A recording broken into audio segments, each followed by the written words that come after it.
Hello and welcome to the Westminster Institute. I'm Robert Riley, its director. Today, we're privileged to welcome back to the Westminster Institute Lieutenant General Ben Hodges, who holds the Pershing Chair in Strategic Studies at the Center for European Policy Analysis, which he joined in February 2018 after retiring from 37 years of military service. General Hodges graduated from the U.S. Military Academy at West Point in 1980 and was commissioned in the infantry. After his first assignment as an infantry lieutenant in Germany, he commanded infantry units at the company, battalion, and brigade levels in the 101st Airborne Division, including in Operation Iraqi Freedom. His other operational assignments include Chief of Operations for Multinational Corps Iraq, again in Operation Iraqi Freedom, and Director of Operations, Regional Command South in Kandahar, Afghanistan. General Hodges also served in a variety of joint and Army staff positions to include aide-de-camp to the Supreme Allied Commander Europe, Chief of Staff, 18th Airborne Corps, Director of the Pakistan-Afghanistan Coordination Cell on the Joint Staff, and Commander, NATO Allied Land Command in Izmir, Turkey. His last military assignment was as Commanding General, United States Army Europe from 2014 to 2017. General Hodges today is going to discuss with us the subject of how the war in Ukraine is being fought. General, welcome back. Thank you very much. Well, of course, it's being fought in different ways at different stages. Can you walk us through those, how the military forces have been deployed, which ones have been deployed, and why they've been deployed, with what military objectives in mind? And then perhaps you can critique how they have performed, because everyone seems to be surprised by how both sides have performed, or by a lack of performance. Well, certainly I am included in the group of people who overestimated Russia's abilities. My expectations for them were much more than what we have seen so far. They're not stupid, so I anticipate that they will eventually, if given time, correct some of the mistakes. And so, kind of the crux of what I want to say today is we do not want to give them time to fix all their problems and get going again. So 3 or 4 aspects that I'd like to use to respond to that first question.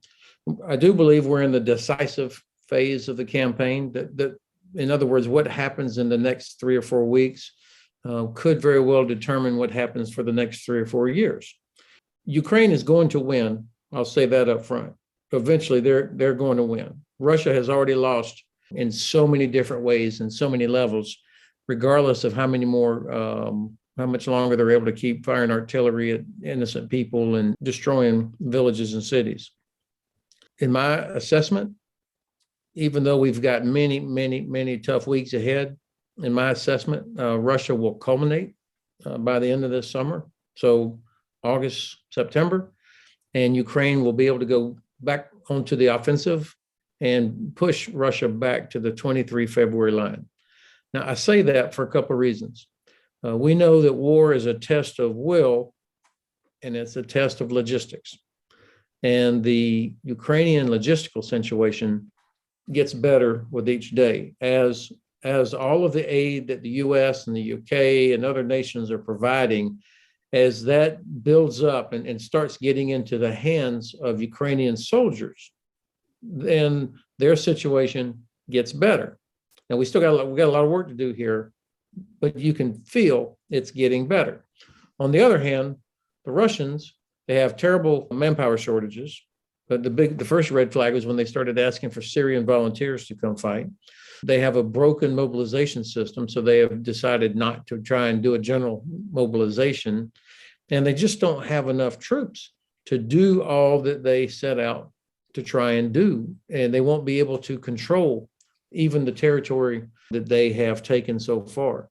The sanctions are beginning to take effect.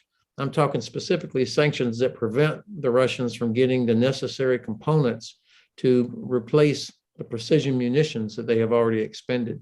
I don't believe that sitting on the other side of the border, that there are a second and third wave of people and new equipment ready to come in. They just don't have it. They haven't invested in it. The corruption in the Ministry of Defense over the past decades has left them in a situation now where, and this is all being exposed.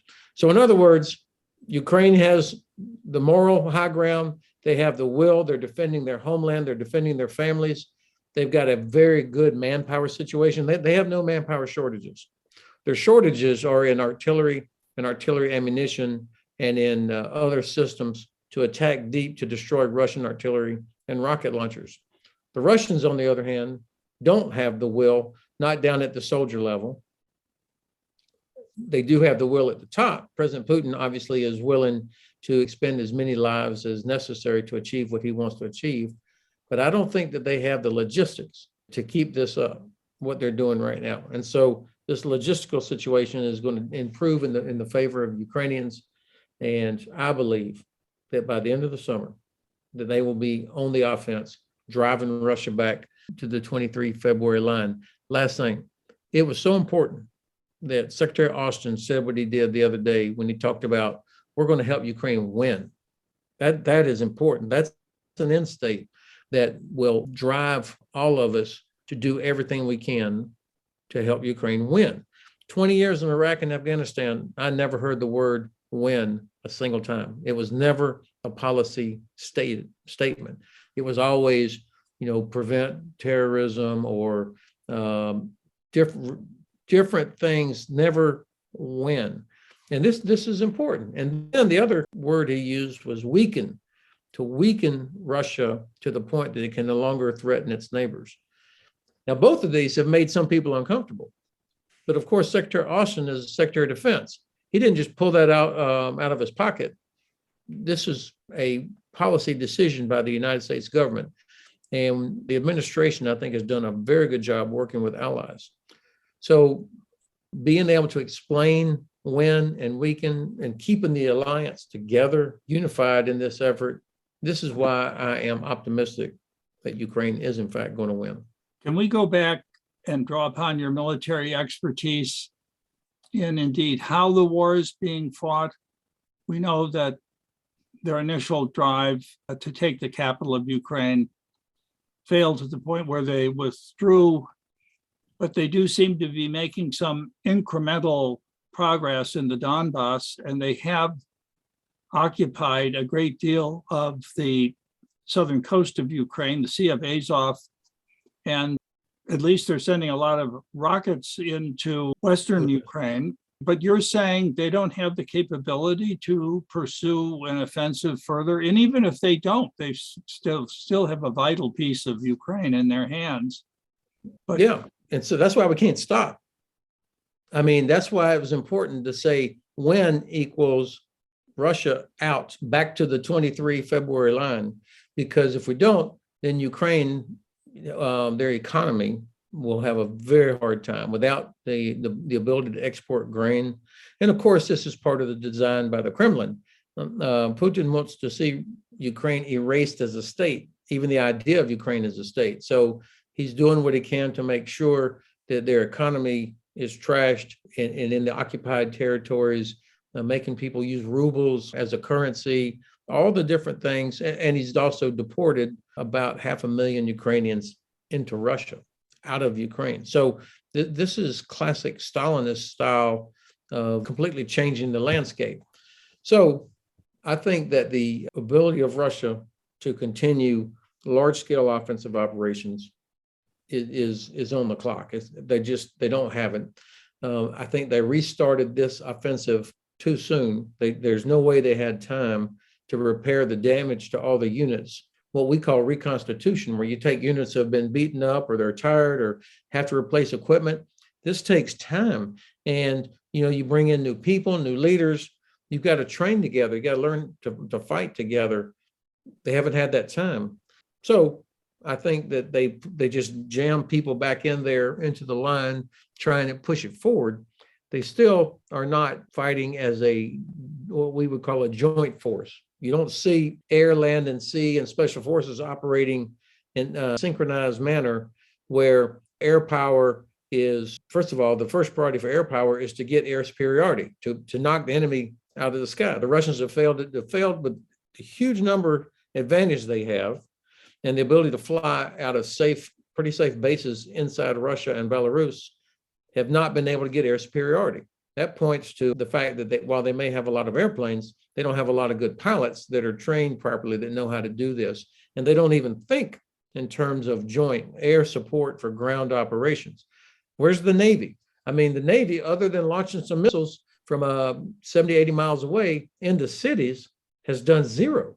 They have done zero to contribute to the fight.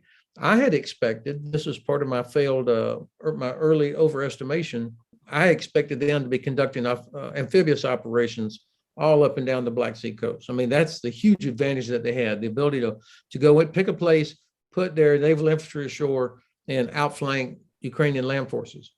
They haven't done it.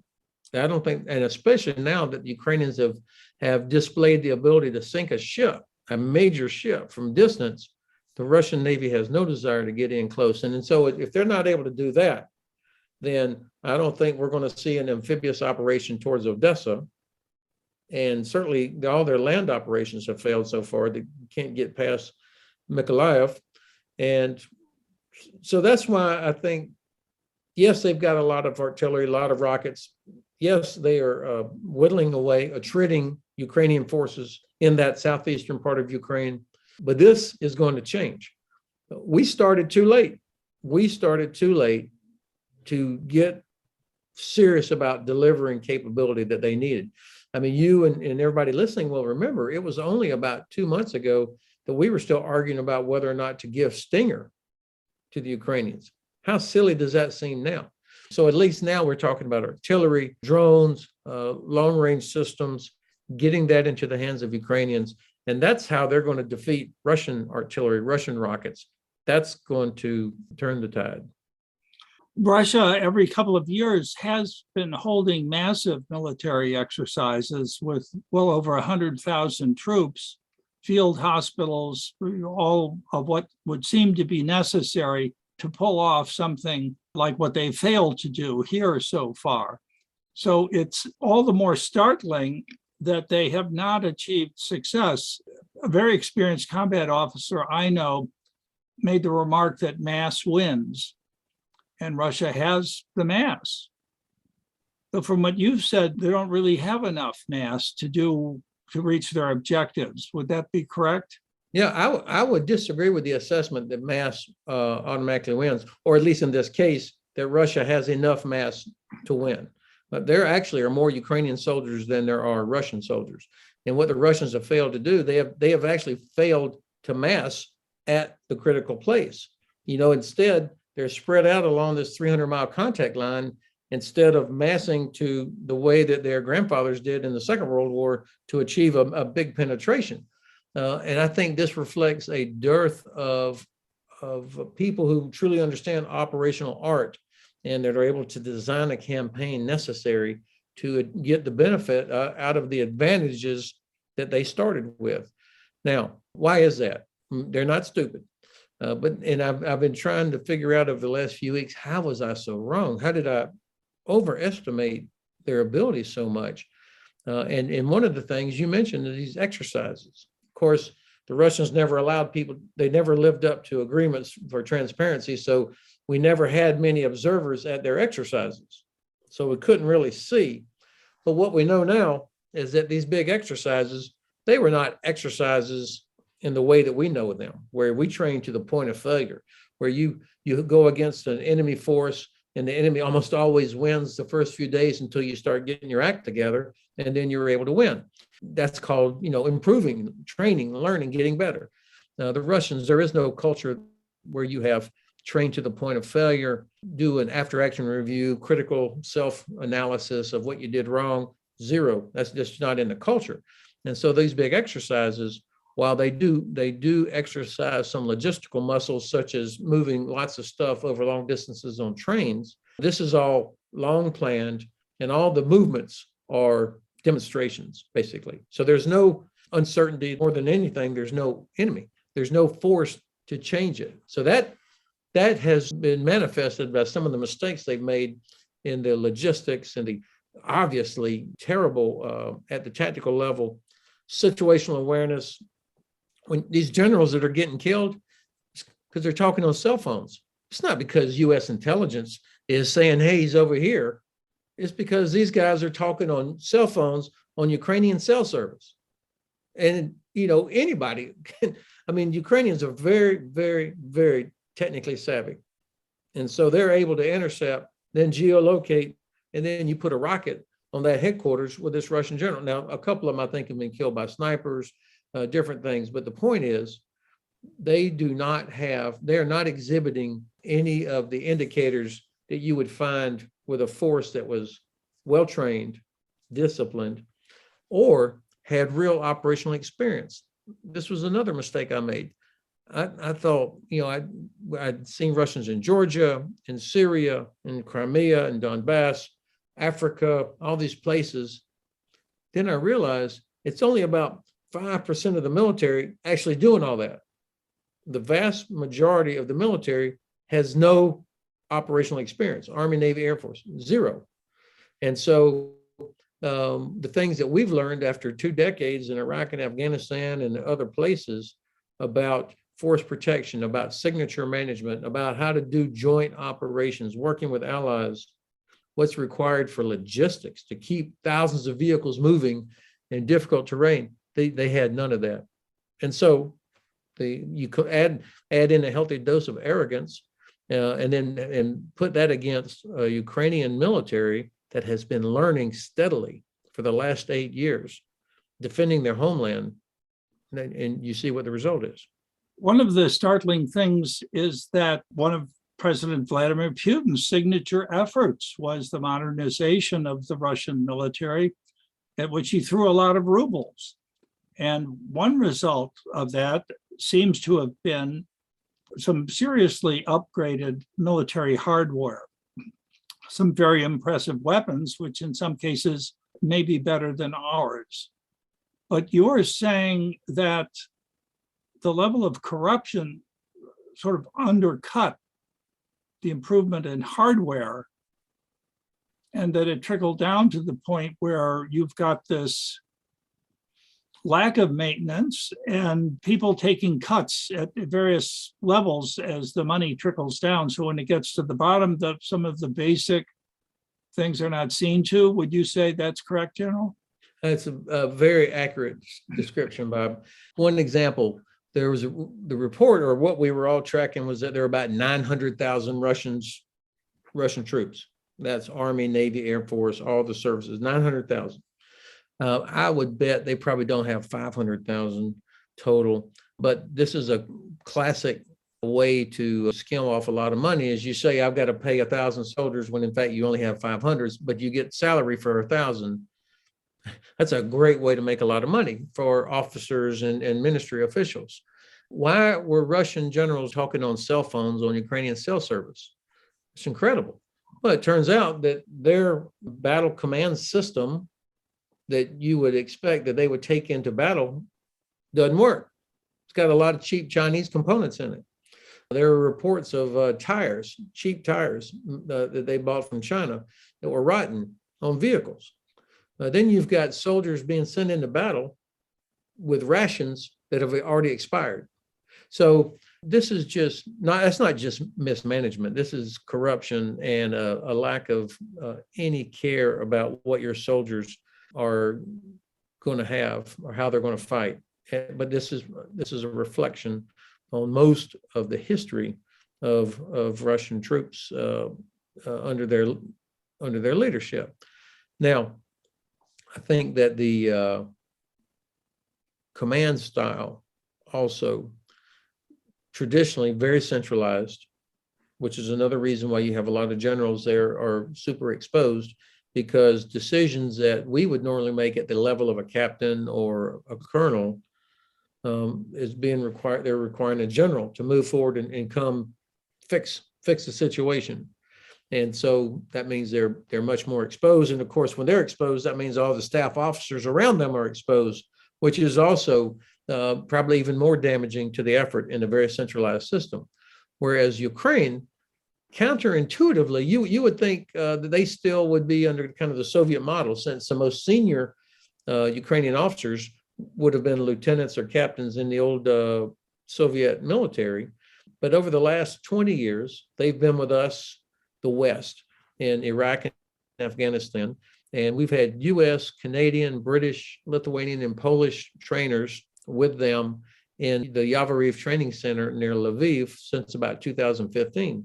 And so they have, over time, absorbed a lot of the Western way of what we call mission command, which is a powered down, decentralized command and control system where junior officers at the platoon, company, battalion level, or brigade level have the authority to make decisions. In fact, they're expected to make decisions based on what they see in front of them and based on what they know the higher headquarters expectations are.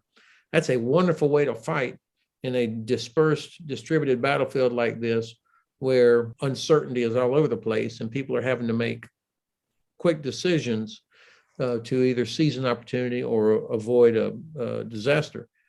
So you're seeing this in action also.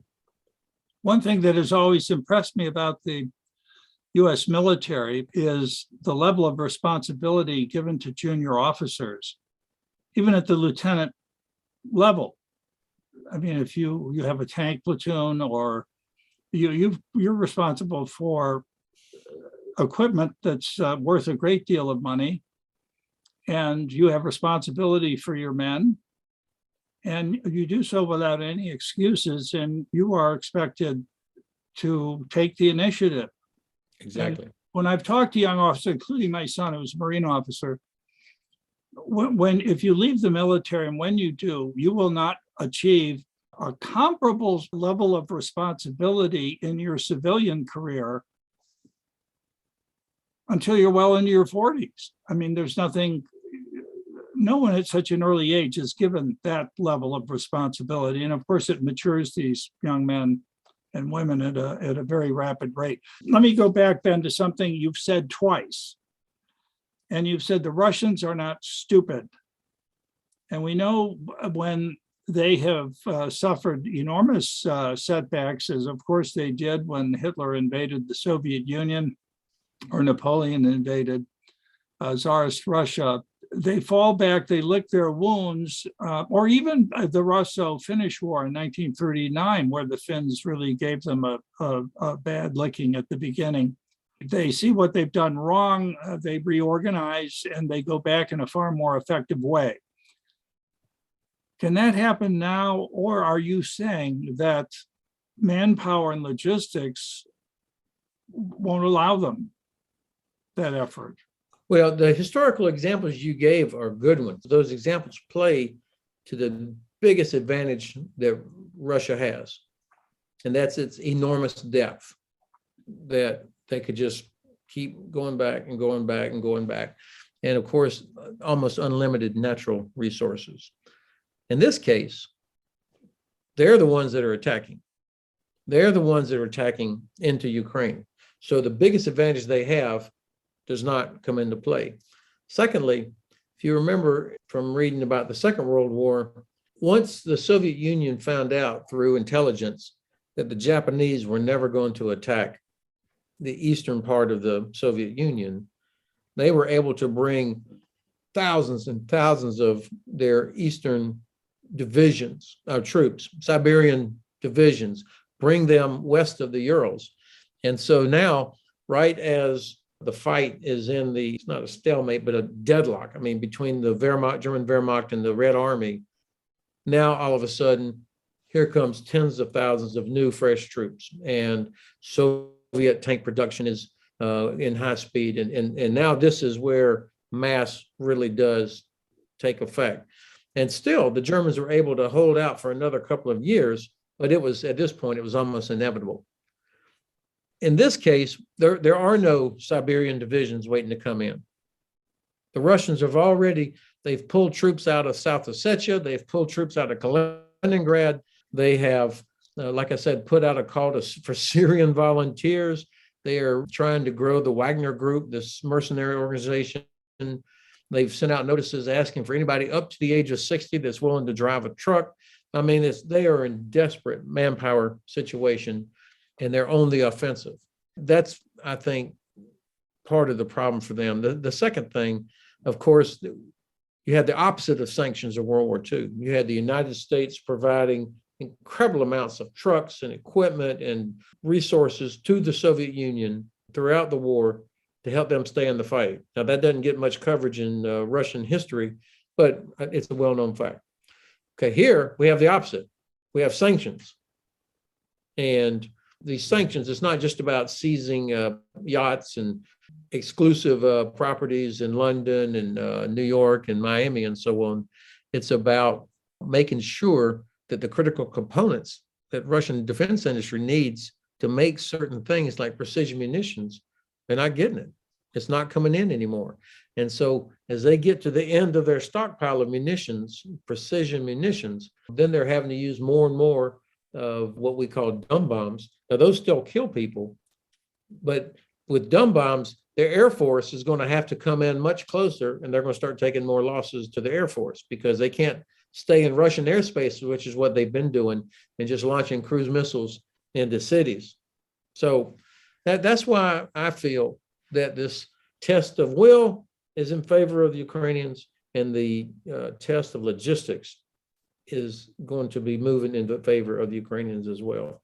When we speak of losses, General, whom do you believe? I mean, the war propaganda is always endemic in war, and the Russians are denying losses. The Ukraine Defense Ministry is claiming very large losses of Russians, and not minimal losses by them, but far fewer troops have been lost.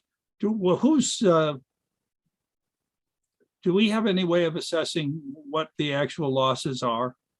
I think that British intelligence probably has the best numbers. That's usually what I depend on or rely on. And they work with Bellingcat and organizations like that who only count destroyed tanks and vehicles if they have video evidence of it and they can geolocate it.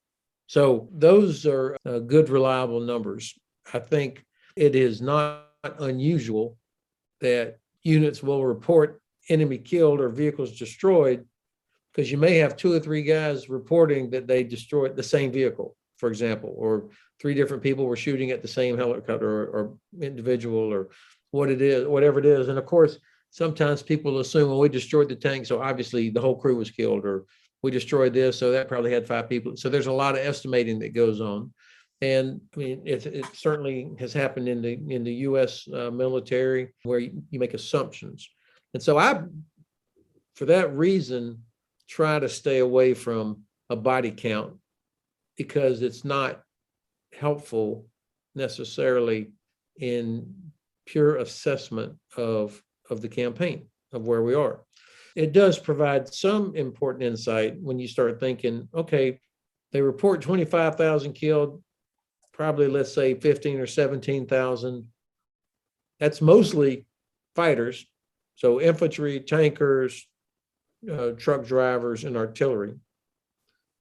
And so that's going to be a pretty significant percentage of their overall ability to fight. But what I really look for is capabilities. You know, can we start taking units off the board as certain battalion tactical groups or headquarters or artillery battalions, as we know that those get taken off the board, then you start getting a better sense of the impact of what effects you're having and how well are the Russians doing on repairing what gets damaged or what breaks down. I don't have a good sense for that yet. Well, has anything in the way in which this war has developed changed how we might think of how weapons are deployed? For instance, armor. I think the tanks can be counted, and Russia seems to have, and of course Ukraine has too, lost a great deal of armor. Does the vulnerability of armor in this situation surprise you? Are the anti-tank weapons being used in a more effective way, or are the weapons themselves better? I mean, some of them are old style. So anti-tank? This is a great question, and I think it's very important that people do not rush to conclusions about the future character of war based on what we've seen in 2 months of combat in this situation. So let's take that on, because there will be people that will say, aha, I told you, no more tanks, it's over. Well, then we might as well say no more battleships, or I mean, no more warships because the ship was sunk.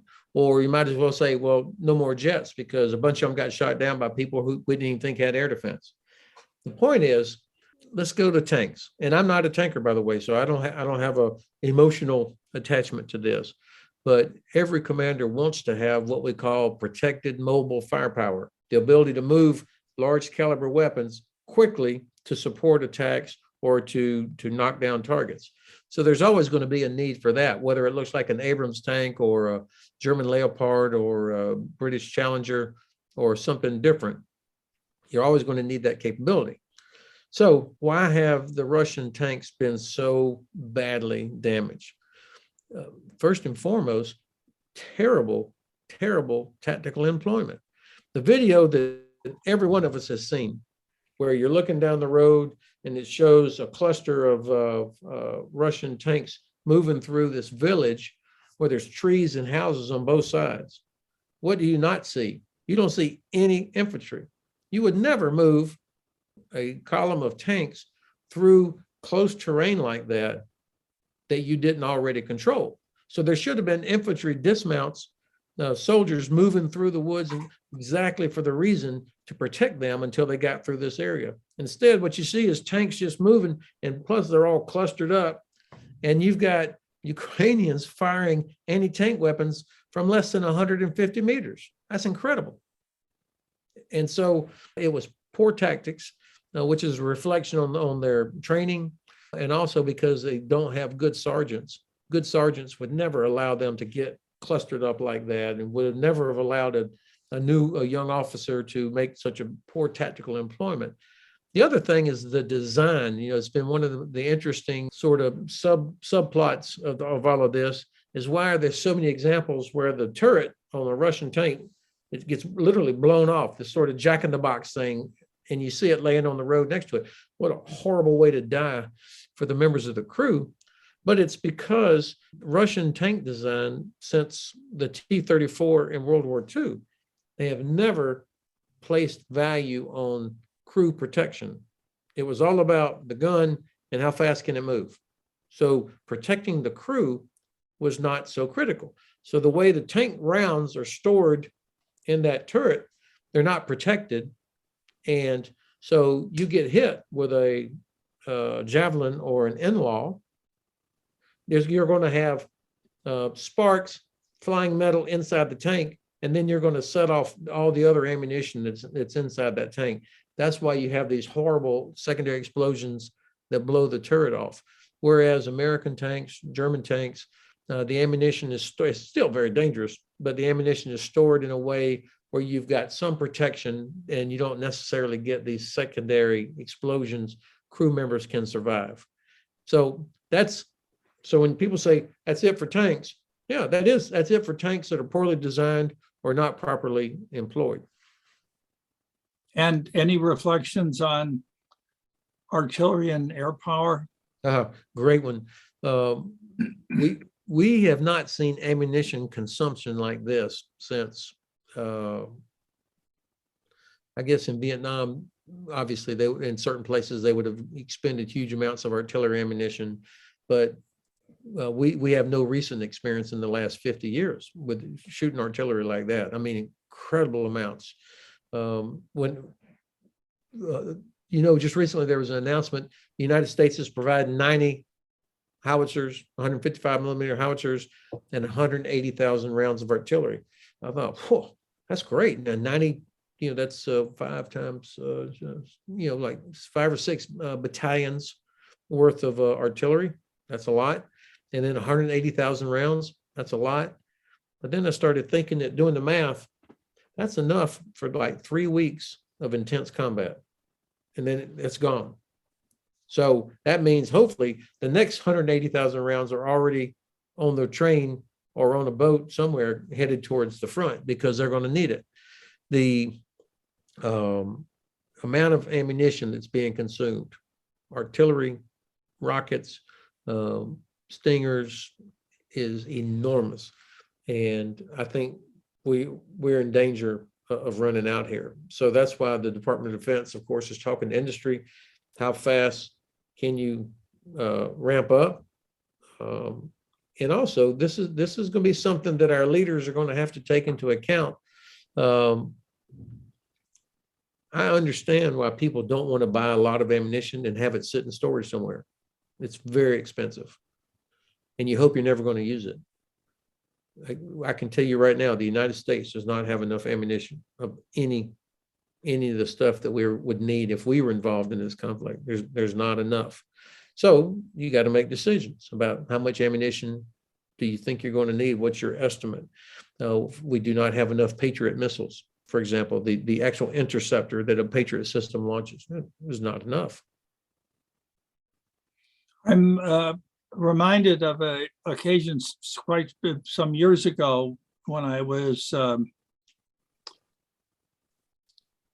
talking with a member of the Russian Duma. And I said I had been looking at pictures of Berlin in 1945 and how completely devastated the city was by Russian artillery. And I said, I've also seen recent pictures of Grozny. And you seem to have done the same thing to Grozny as you did to Berlin. For some reason, he took offense at that. I don't know. I thought it made a rather objective observation on my part. So when the damage that the Russians have been doing to cities in Ukraine, the destruction of Mariupol and so forth, I mean, a lot of people are shocked, but it struck me as sort of Russian military standard operating procedure. Is that just a cynical observation or a correct one? It's correct. It's medieval. I mean, they if they're not able to achieve their objective with a rapid maneuver, then they go back to, all right, we're just going to destroy. They are not fussed with international law or law of land warfare or respect or concern about civilian casualties. That's very clear. The fact that Putin has awarded the Guards distinction to this brigade that was responsible for the murder of these people in Bucha. I mean, he gives them the highest award a unit can get is to get the designation Guards. That's the culture. Who's the guy that they supposedly put in charge of the whole thing? General Vornikov. He was in Syria where they used chemical weapons on civilians. So you were exactly right to compare Grozny to Berlin in terms of destruction, and that was deliberate. And that's what they've done in Mariupol. That's what they've tried to do in all these other cities. But that has limits. This clearly, I mean, we know from how the Brits wrote out the Blitz in World War II. We know how the German citizens for years, despite massive bombing by the U.S. and Royal Air Force in World War II, they actually increased aircraft production. So this this approach at the end of the day is not going to be effective, particularly if the United States and our allies stay committed to helping Ukraine win. We're going to get them the things that they can begin to disrupt or destroy the Russian rockets and artillery and what's launching these cruise missiles. That's when it's really going to turn. And I think the Secretary is saying it's about helping them win. That's going to open the door to the capabilities that will really make that difference. We've heard the word nuclear bandied about in the press and also by senior Russian officials. Are you worried that Russia is going to escalate? Excuse me, particularly in mind of the statements made by our Secretary of Defense, by the President himself, that leads Russia to believe that we are very near crossing the line into belligerent status. Um, First of all, are you concerned about nuclear weapons since Russia is the largest nuclear power in the world? And they claim to have new nuclear weapons that could be employed. That certainly ups the ante in terms of terror. But is there really a military application in this war where they would be of use? Very insightful question, Bob. Yes, of course, I worry about Russia, the potential use of a nuclear weapon. I take the threat seriously. And the Kremlin has shown that they have no humanitarian streak. I mean, if they think they need to do it, they'll do it. And their doctrine says that if the survival of the state is at risk, then they will use a nuclear weapon. So that's out there. But However, how would they use it? well, that's what I'm coming to. Oh, I'm sorry. I don't believe it's likely. You asked the question like, what battle? There is no battlefield advantage to be gained by using a tactical nuclear weapon. Something, they could destroy another city. There's not much more damage they could do to Mariupol. But if there's no real battlefield advantage, yet the West would have to respond. We could not respond for several reasons. And I'll come to that in a second. But if I'm right, the West would have to respond. Now the tables have really turned on Russia. Now they're going to lose everything. And our response, by the way, does not have to be a nuclear response. This does not automatically mean a nuclear escalation. In fact, I would think the response that I would favor would be about 4 or 5 days of the sky full of F-35s destroying what's left of Russian land forces inside Ukraine, or maybe the Black Sea Fleet. So really hammering their capability. And of course, this would have been communicated to the Kremlin ahead of time. Do not make this terrible mistake. If you use a nuclear weapon, here's the response that you're going to get. It's going to be this or this or this or this or this, so that there's a degree of ambiguity, but very clear that there will be a response, and it will be devastating for Russian Federation forces. And if they call our bluff, if they say, well, we'll see, and then they do it, and then we have to respond. If we don't respond, then of course North Korea, Iran, China will have all learned a big lesson, that the United States is not willing to take a chance on a nuclear conflict, and so therefore we deter ourselves from doing what needs to be done, and then we are all in a much, much worse and more difficult place. So that's why I think that the West, and I keep saying the West, this would not be a U.S. only response. I don't know that we would get all 30 nations of NATO to agree on what the response might be, but for sure, the U.S. would do this in consultation and coordination with our allies.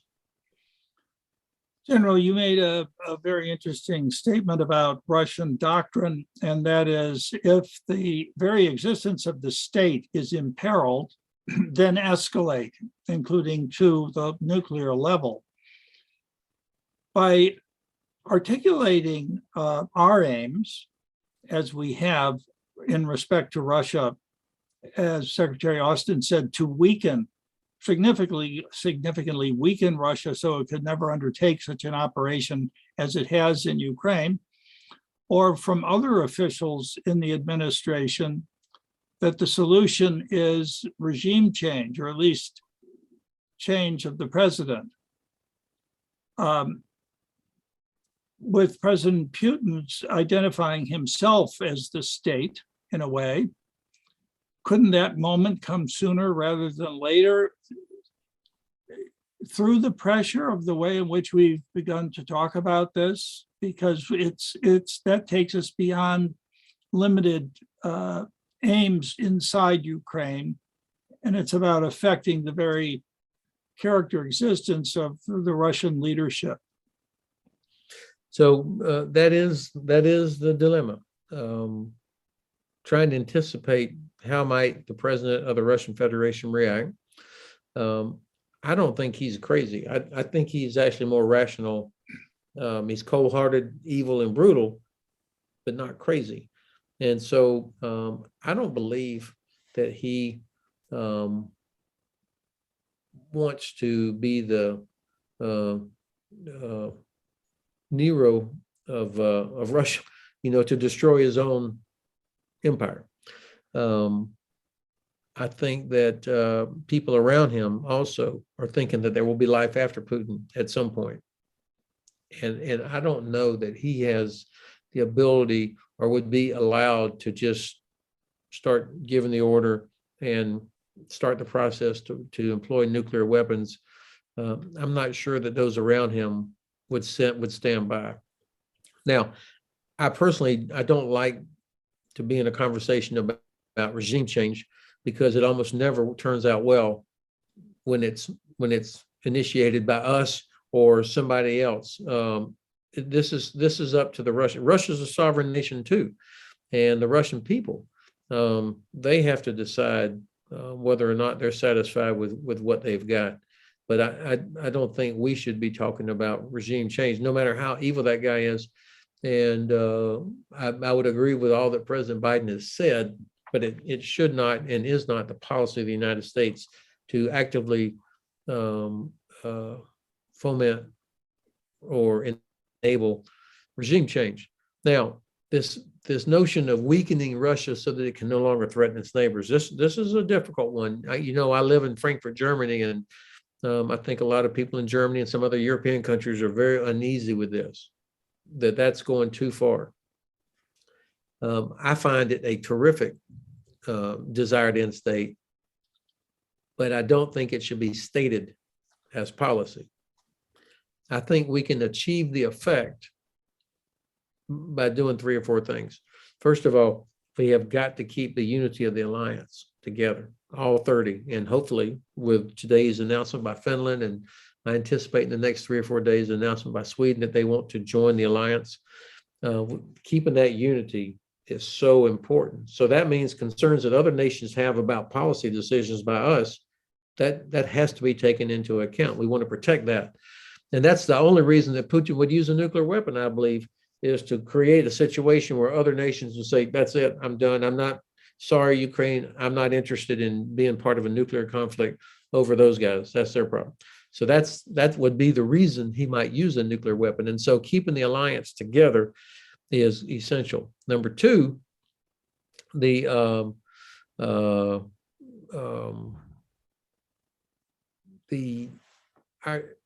the vulnerability of our societies is a critical part of this. We have got to be able to limit Russia's ability to cause chaos in our elections, to cause us to lose trust in our institutions, to disable our networks, our digital networks, our fuel systems, and so on. So this is an important part of limiting that. We've got to work on that. We have got to maintain ready forces, of course. You've got to continue to invest in having the best possible defenses for the alliance, and also security agreements with partners in the region that would deter Russia from invading or attacking. Obviously, adding Sweden and Finland will do make a huge lot of progress in that area. The last thing I would say is that the Black Sea region needs a strategy. We talk about Ukraine as if it's an island. And for years, the conversation was whether or not to give them Javelin, or, it got wrapped up in American politics. We need a strategy for the region where we repair our relationship with our ally Turkey, where we have Romania becomes the center of gravity for US and NATO deterrence efforts. Georgia opens up as the portal between Europe and Eurasia, and we get economic development going east-west across the Black Sea, and we start investing in this region, and we keep the pressure on Russia to live up to international law. Right now, they scoff at it. That's how we weaken their ability to threaten their neighbors, by doing those things. And of course, the sanctions remain in place that we've been talking about until they completely withdraw from Ukraine. General, in our last few minutes, I'd like to ask you about the instruments of national power as this subject applies to this war, which is the economy. And of course, Ukraine's economy has been wrecked. I saw someone predict a 30% decline in GDP this year. Diplomacy, which negotiations have stopped, at least for the time. We've discussed the military in some detail, but information. You already mentioned cyber. In fact, because of the deftness with which Russians have conducted cyber attacks in Europe and the United States, are you surprised that they haven't undertaken something more effective and in striking back both in Europe and indeed the United States? As we saw a summer or two ago, they could shut down a pipeline on the East Coast, or supposedly, I'm never sure if Russians did that or not. Likely they may have. I always anticipated that Putin would strike back by doing something like that. Is that another overestimation of Russian capabilities? I don't, it could be. I too have been very surprised when I saw President Zelensky walking around with his cell phone on about day 4. I thought, oh, how cool. And then I thought, how in the hell is his phone working? I mean, I couldn't believe it. That, and even the guys in Mariupol, they're still sending out video and talking. How is that? How have the Russians not shut down all of that? And I can only believe it's either they don't actually have the capability we thought they did, or they've decided that they need the cell service themselves for their own communications, or some other reason. I don't know, but this has been I think an oversight on their part. We would have, if it was reversed, U.S. forces would have shut down communications, power, all those things in the first minutes, and we would have gotten that right. They haven't done it. I was talking to somebody the other day about the electronic warfare capability that the Russians have. I mean, they have some very, very good stuff, but just having it doesn't make you effective using it unless you practice, unless you've trained. And what we learned is that, yes, they had these long-range jammers and all this, but they turned it off because it was disrupting their own communications. That's a dead giveaway that they have not worked through the how to how do you employ it in support of operations. So thankfully, and hopefully they don't fix it. They don't fix this too quick. Another aspect of information is the war of ideas. And Russia's had a fair amount of experience in that area, as did the predecessor Soviet Union. At least one thing that has surprised me greatly is the fact that Ukraine has basically wiped the floor in this area of the war of ideas, and or what you call it public diplomacy communications with Russia. Was that also a surprise? Well, I think after that. And this is probably a good one to end on. President Zelensky, personally, I mean, they're a reminder of the example of positive leadership.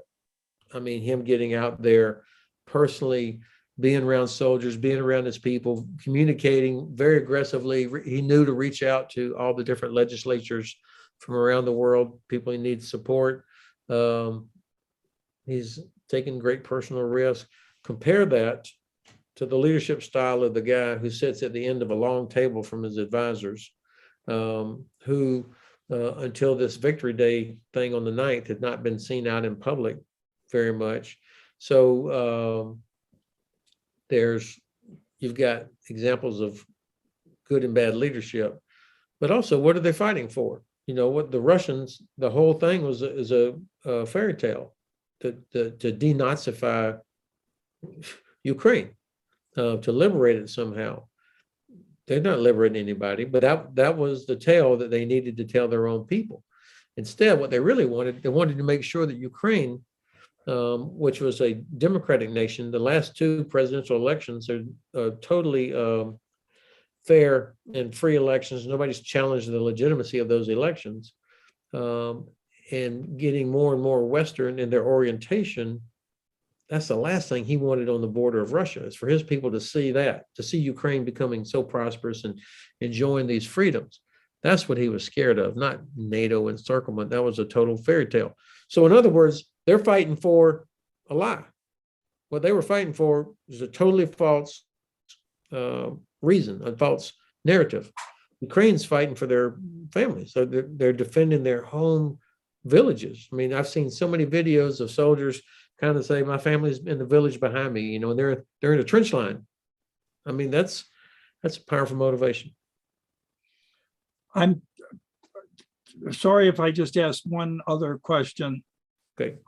If Finland does join NATO, Russia has made as clear concerning that as they did concerning Ukraine, that they will take military measures, because that so exposes them along that 800-mile border.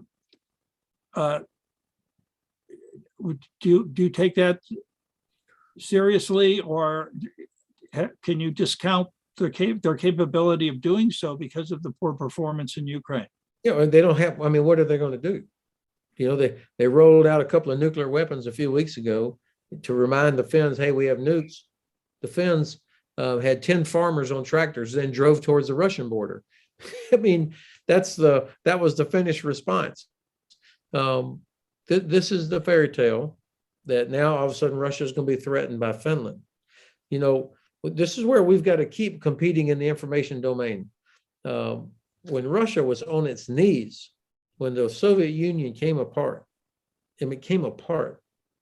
what did we do? We began disarming immediately. You remember President Clinton talking about the peace dividend? I mean, all of us started, American, U.S. Army in Europe went from 300,000 down to 30,000 in just a decade and a half. I mean, we started disarming the German Bundeswehr, the British Army of the Rhine left. We did not send one tank, one aircraft, one vehicle into Russia when it was on its knees. So this is where we have got to continue, keep the alliance together, keep hammering away on this false narrative from the Kremlin that somehow this is our fault, that they're threatened, and instead focus on reaching Russian citizens. Giving them the truth is just as important as giving Ukrainians weapons. General, I want to thank you very much for joining us at Westminster Institute again today. Very much appreciate your time and your remarks on the subject of how the war in Ukraine is being fought. I encourage our audience to go to the Westminster Institute website or to our YouTube channel to see what other offerings we have on the subject of Ukraine and Russia, as well as China, the Middle East, and other subjects. Thank you for joining us today. I'm Robert Riley.